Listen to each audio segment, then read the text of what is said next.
What's going on, everyone? It's Mike back again, and this is just a little video really, just following up on some, it's not really news really, it's just dragging things on. As you can probably hear, I've got a raging cold, so apologies if this comes through on the video, but yeah, I don't wish this upon anyone.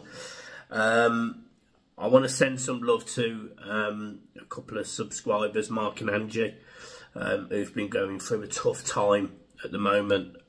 Reached out, broke some news that you know, they'd lost a family member and that they were struggling with it. So I just wanted to say that, you know, me and John from the channel, we send our love and respect and regards, and we're always available if anyone needs to reach out to us. So yeah, it just needed to start on that one. Another thing that's been happening recently, which is a bit irritating, me and John are both getting prank calls off a phone number. We don't know who it is, but we are getting prank calls. It's irritating because obviously we've both got kids. John's got 3, I've got 1.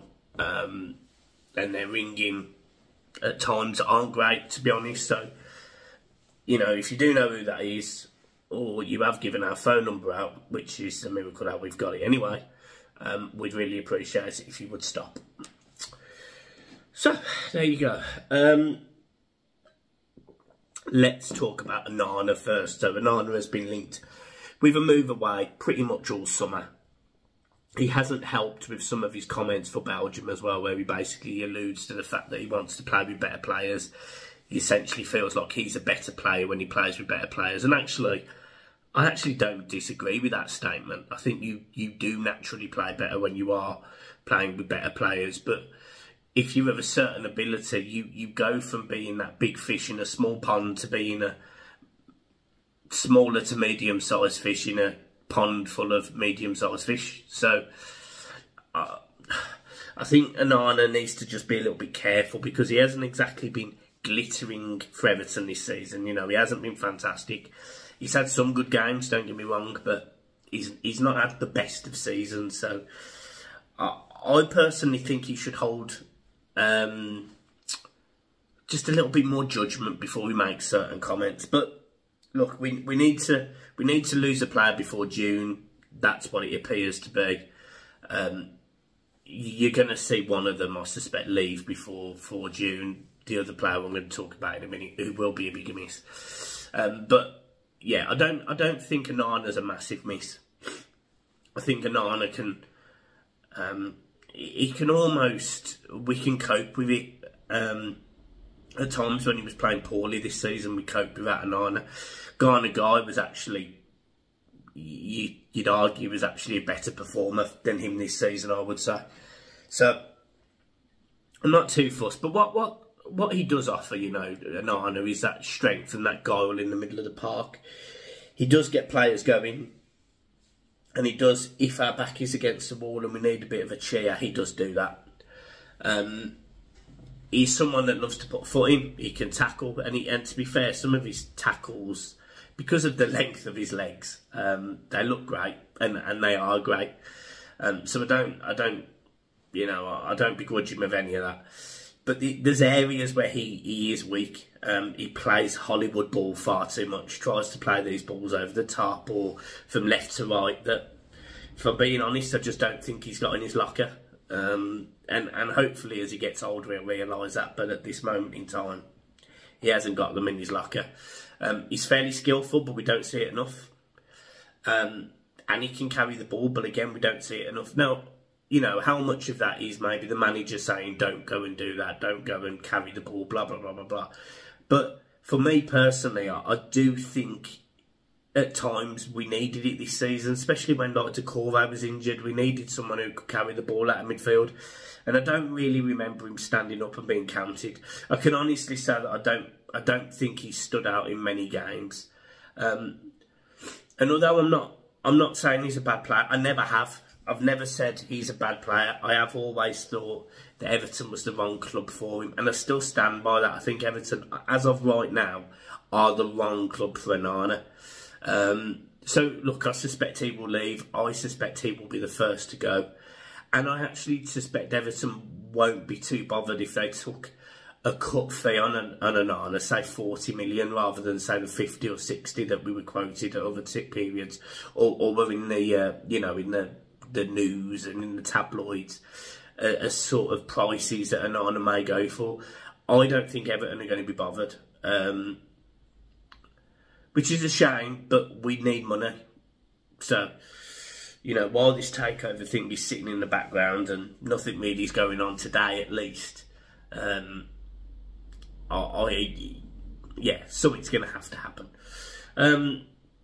Now we're going to move on to Branthwaite, and Branthwaite is a big miss potentially. Branthwaite was a player that went on loan to PSV last season, and I actually didn't agree with it. If anyone remembers from last year, I said it was a silly mistake because I thought he needed a year to develop here and play games at Everton, and I thought he would have been brilliant last season, and they didn't do it, which is fine because it obviously worked out for him. But it does look like Manchester United are really keen on him. It looks like they're about to launch a bid. According to several newspapers, they're about to place an offer on the table. I do think it's who blinks first in terms of Everton with Onana and Branthwaite. Clubs that are in for both of them are going to know that Everton are in the position they are where they do need to sell. They do need to bring in money before 30th of June by the looks of it. There's rumours about PSR and what's going to happen and clubs that are being done for it, but the facts are there is an issue with PSR, but we have to almost live by it. Now, we did do a video the other night saying, would we take a point deduction and keep an eye and keep Branthwaite? And if I'm being honest, I would, yeah. I would take a points deduction to keep Branthwaite. But I wouldn't for Onana. Because I don't see the point. I think Onana will leave. I think there's more chance of Everton keeping Branthwaite. I don't think Branthwaite will push for a move. And we know the sort of player he is. He's great at the back. He's strong. He's commanding. He's fairly quick. He'll put a foot in. He'll get a tackling. He'll score you a goal. He's committed to the shirt. He's committed to the fans. He celebrates like he's won the league every time he scores. When he wins a game, he cares. I genuinely think he does care about his football club. Now, I know, he's from Carlisle. He's not an Everton fan. All his family's from up there. But I do think he respects the fact that we did give him the opportunity. And I kind of hope that if Everton can allow him to repay us, I hope he does. There is no way Branthwaite is going to be an Everton player in 3 years' time. Not unless Everton have a meteoric climb with Bramley Moore and various other things going our way. He won't be. But I think Man United's the wrong move for him. Like, I really do. I really, really, really, really think it's the wrong move. And I'm not saying that because, any bitterness or bias towards Everton over Man United. There's actually none. But that club is a mess. You've got a fan base where I'd probably say 50-50, maybe even more, wanted Ten Hag to leave. They've won 3 FA Cups or 2 FA Cups in a row, getting into finals that probably weren't expected to get.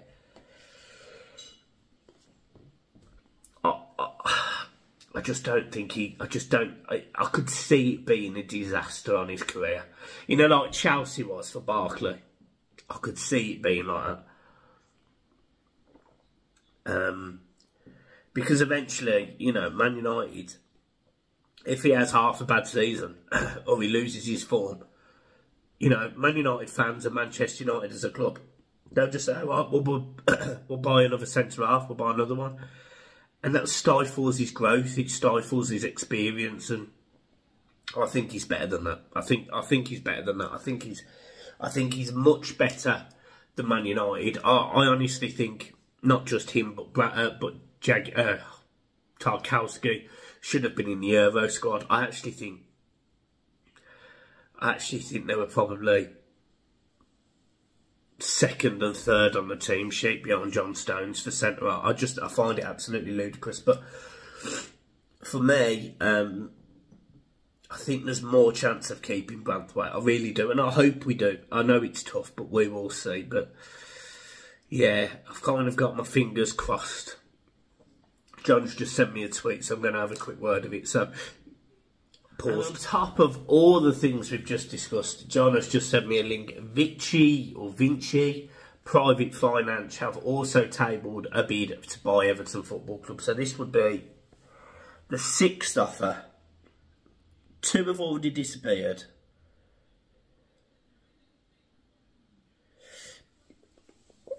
My understanding of these group is that they're a property finance group, just Googling it, and they've got a few billionaire backers, essentially. I think the thing with this takeover, this video wasn't about this takeover, by the way, but the thing about this thing with this takeover is, I feel like the longer Moshiri leaves it, the more people might be interested by Everton. It sounds weird. It's like, I saw a podcast the other night and they put a clip up, and it's really difficult watching certain clips because I would have classed these people as friends not so long ago, and I don't know. But they were talking about Moshiri dragging his feet. It's almost like people think these things happen overnight. This is a multi-million pound... I mean, you could argue it's a £1 billion deal. It's not as simple as just sitting there reading contracts and going, yeah, I'm going to go with that one. These things take time, and, you know, I do think Everton will have a rough idea of what direction we're going in over the next, probably another 7 days. But for people to think Moshiri is going to have offers last Friday and make a decision by Friday this week, I think that's really premature. I think it's really premature. I think it's really naive. I was hoping that we might have an indication, you know, say companies have pulled out or whatever. The only one that's pulled out is that John Textor, who owns 45% of Palace, and apparently it got keyed. I don't know about that, but... So, for me, I'm sort of sitting on the fence as to what I think about this. But another company coming in with investors, it's not a bad thing. None of these are bad things. It's just how much money Moshiri gets. Because at the minute, he's not going to get any money he's not going to make any money from the Everton sale because of the amount of money that he spent and the debt that we're in. But I'm kind of not bothered. It sounds awful, but the way that he's run our club, I don't care. I just want him to leave. I genuinely believe anyone could do a better job than him. I've got reservations about ACAP, and they've got all sorts of problems, honestly. They've got all sorts of issues. And 777 have created a lot of them, and 777 have actually created numerous issues worldwide now. You know, Bonds Airlines and multiple football teams they've got. I think there's an issue. According to, I think it was the Insurance Times, about one of the UK insurance companies struggling that get capacity from 777, or at least have money from 777, or however it works. So for me, I am a bit worried about this. But for me, yeah, I personally think that the more investors come in, the more people interested in buying Everton, the better. And I just want us to move on. But coming back to the point of this video, if we're going to sell one of the players before the end of June, it's got to be a Nana for me. I really want to do everything I can to keep Branthwaite. But hey, we are where we are. We are Everton Football Club, and the light is at the end of the tunnel. We just need to sort of get to the end of the tunnel. So, see you soon. Keep smiling. Up toughies. Peace.